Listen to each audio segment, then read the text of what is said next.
여러분 안녕하십니까. 토요일 아침 대구 MBC 뉴스투데이입니다. 현충일인 오늘 대구와 경북은 대체로 맑겠습니다. 오늘 아침 기온은 대구 12.9도, 구미 11.5, 안동 11도를 보이고 있습니다.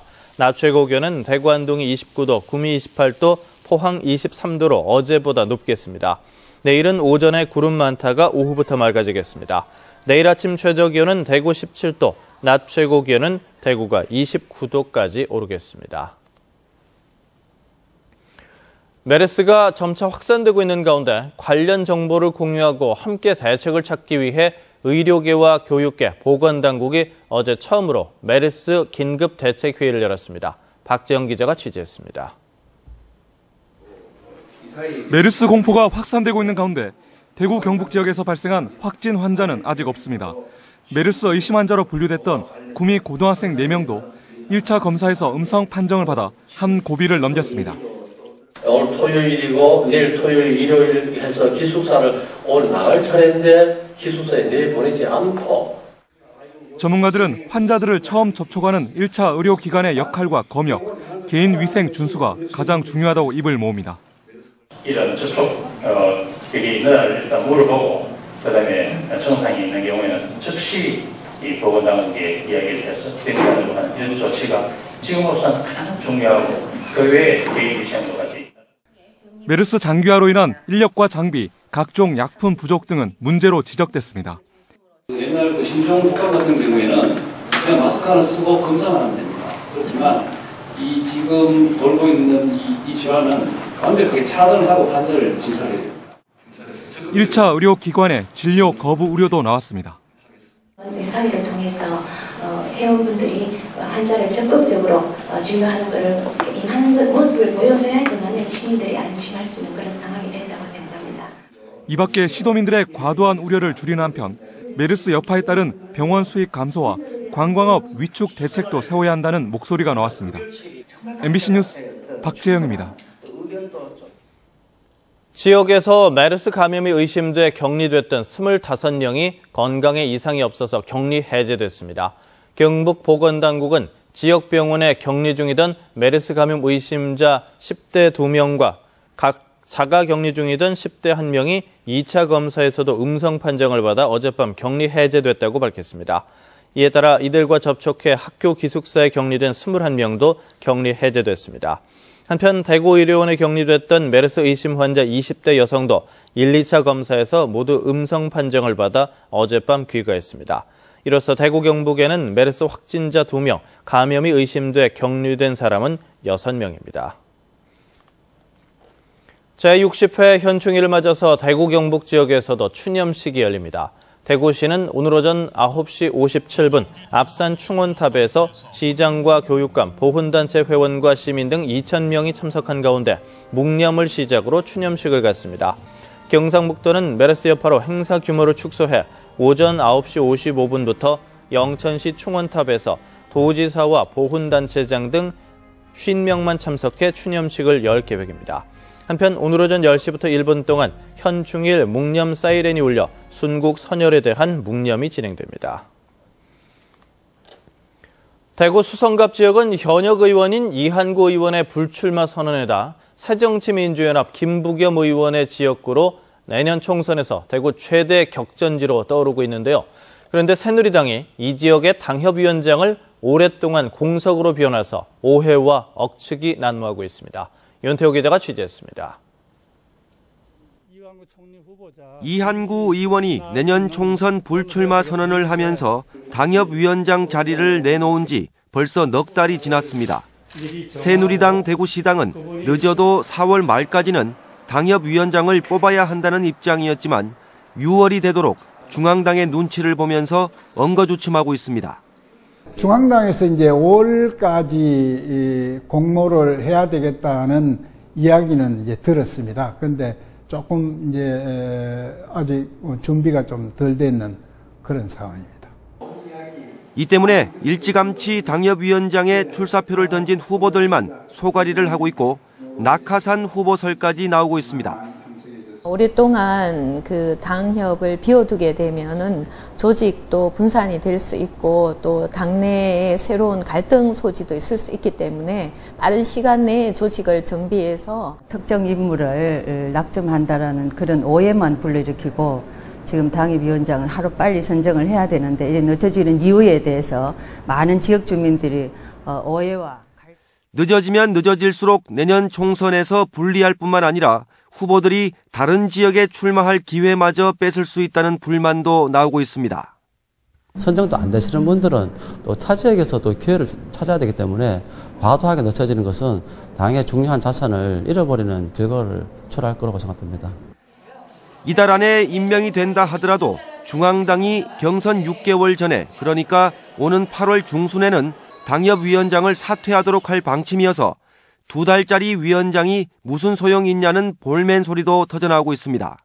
MBC 뉴스 윤태호입니다.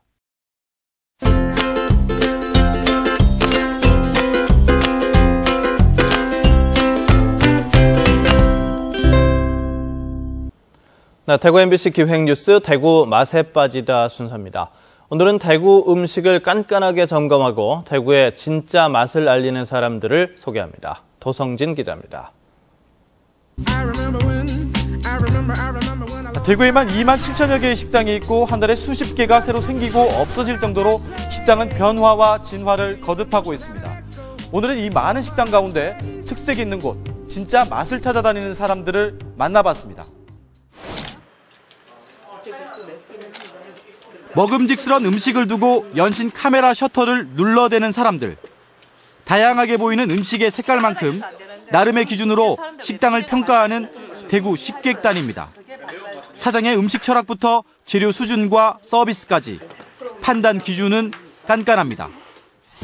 일단 가격을 배제할 수 없고 가격에 대비한 맛, 그리고 뭐 좀 청결하면 좋을 것 같습니다. 저 같은 경우에는. 심판대에 오른 이 찜갈비 식당은 엄선된 재료에 주변보다 싼 가격, 깨끗한 인테리어로 합격점을 받았습니다. 고기도 부드럽고 뭐 잡내도 없고 맛은 괜찮았고요. 하고 이게 고춧가루를 많이 쓰는 음식이다 보니까 사실 텁텁할 수가 있는데 뭐 텁텁한 맛도 없으면서 또 매운맛이 인위적이지도 않고 뭐 입에 이렇게 침도 가득 고일 그런 매콤한 맛이 참 저는 괜찮았던 것 같습니다. 시민 참여로 전국에서 처음으로 지난 2010년부터 시작해 매 100명 안팎이 활동하고 있는 대구 식객단은 대구의 특색 있는 식당을 찾아다니며 일종의 음식 모니터링을 하고 그 결과를 대구시청이 운영하는 대구푸드 홈페이지와 자신들이 운영하는 블로그 또는 카페 등에 올리며 다양한 온라인 활동을 하고 있습니다. 무보수 명예직이지만 대구 맛을 제대로 알린다는 보람과 긍지로 경쟁도 치열해지고 있습니다. 저희가 어떤 보수를 받는다 그러면 저희가 그 어떤 보수에 대한 어떤 회답을 내기 위해서 불필요한 어떤 행위들이 이루어질 것 같아요. 그런데 무보수이기 때문에 지극히 어떤 개인적인 생각을 기본으로 해서 어떤 지역의 대구의 맛들을 나름대로 자기의 어떤 생각들을 덧대어서 이야기를 볼 수 있는 거예요. 음식 칼럼이라는 단어조차 생소하던 지난 2003년부터 대구의 별난 맛집을 찾아다니고 있는 지역 최초의 음식 칼럼니스트 박진환 교수. 박 교수는 왕성한 활동으로 이미 400곳 넘는 별난집, 별난 맛을 소개했습니다.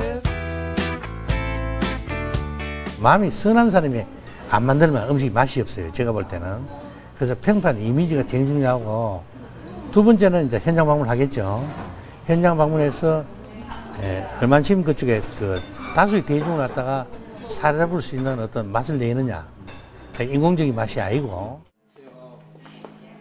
두세 번 방문을 원칙으로 하며 그가 글로써 맛을 낸 식당이 소위 대박이 나는 경우도 많았습니다. 진정한 대구 맛을 찾아다니고 알리는 사람들. 그들에게 음식은 삶과 문화의 밀도 높은 표현입니다. MBC 뉴스 도성진입니다. 올해부터 시작되는 온실가스 1차 감축 계획에서 영주 노벨리스 코리아가 할당받은 온실가스 배출량이 너무 적어 공장 가동에 차질이 우려되고 있습니다. 배출량 재조정을 요구하는 행정소송이 진행되고 있는데 결과가 주목되고 있습니다. 정윤호 기자입니다. 노벨리스 코리아가 지난 2012년 영주 공장에 신설한 알루미늄 재활용 라인입니다. 지난 2년간 재활용된 알루미늄 캔은 15g 기준 200억 개.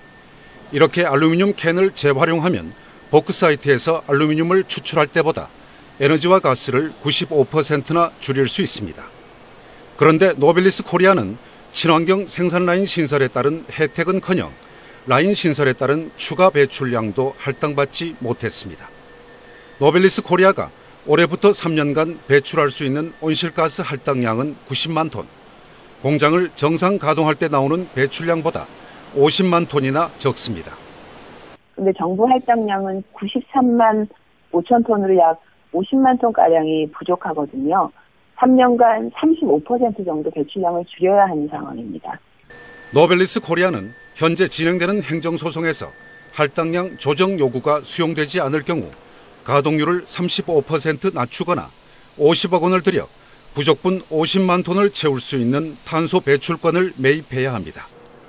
배출권을 사지 않고 공장을 정상 가동하면 톤당 3만 원씩 무려 150억 원의 과징금을 물어야 합니다.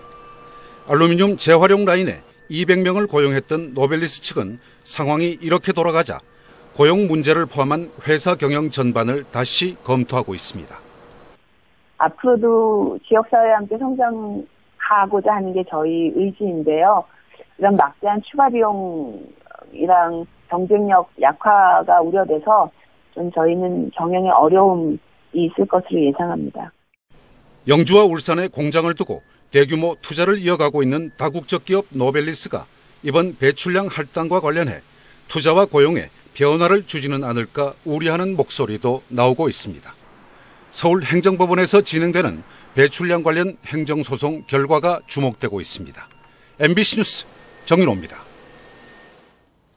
어젯밤 8시 50분쯤 대구시 북구 태전동의 한 도로에서 승용차가 교통 표지판과 인도 경계석에 잇따라 부딪혔습니다.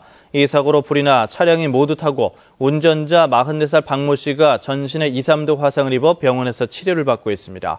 경찰은 빠른 속도로 달려오던 승용차가 교통섬에 있던 표지판과 충돌한 뒤 30m가량 튕겨나가 불에 휩싸였다는 목격자의 진술 등을 토대로 정확한 사고 경위를 조사하고 있습니다. 대구시 교육청은 오늘부터 이달 한 달 동안 교육청 대강당과 대구 학생문화센터에서 9차례 대입 설명회를 열기로 했습니다. 오늘 한양대를 시작으로 12일에는 고려대, 16일 연세대와 이화여대, 서강대, 20일에는 계명대와 대구대, 대구가톨릭대, 영남대 등 지역대학 입시 설명회를 갖습니다.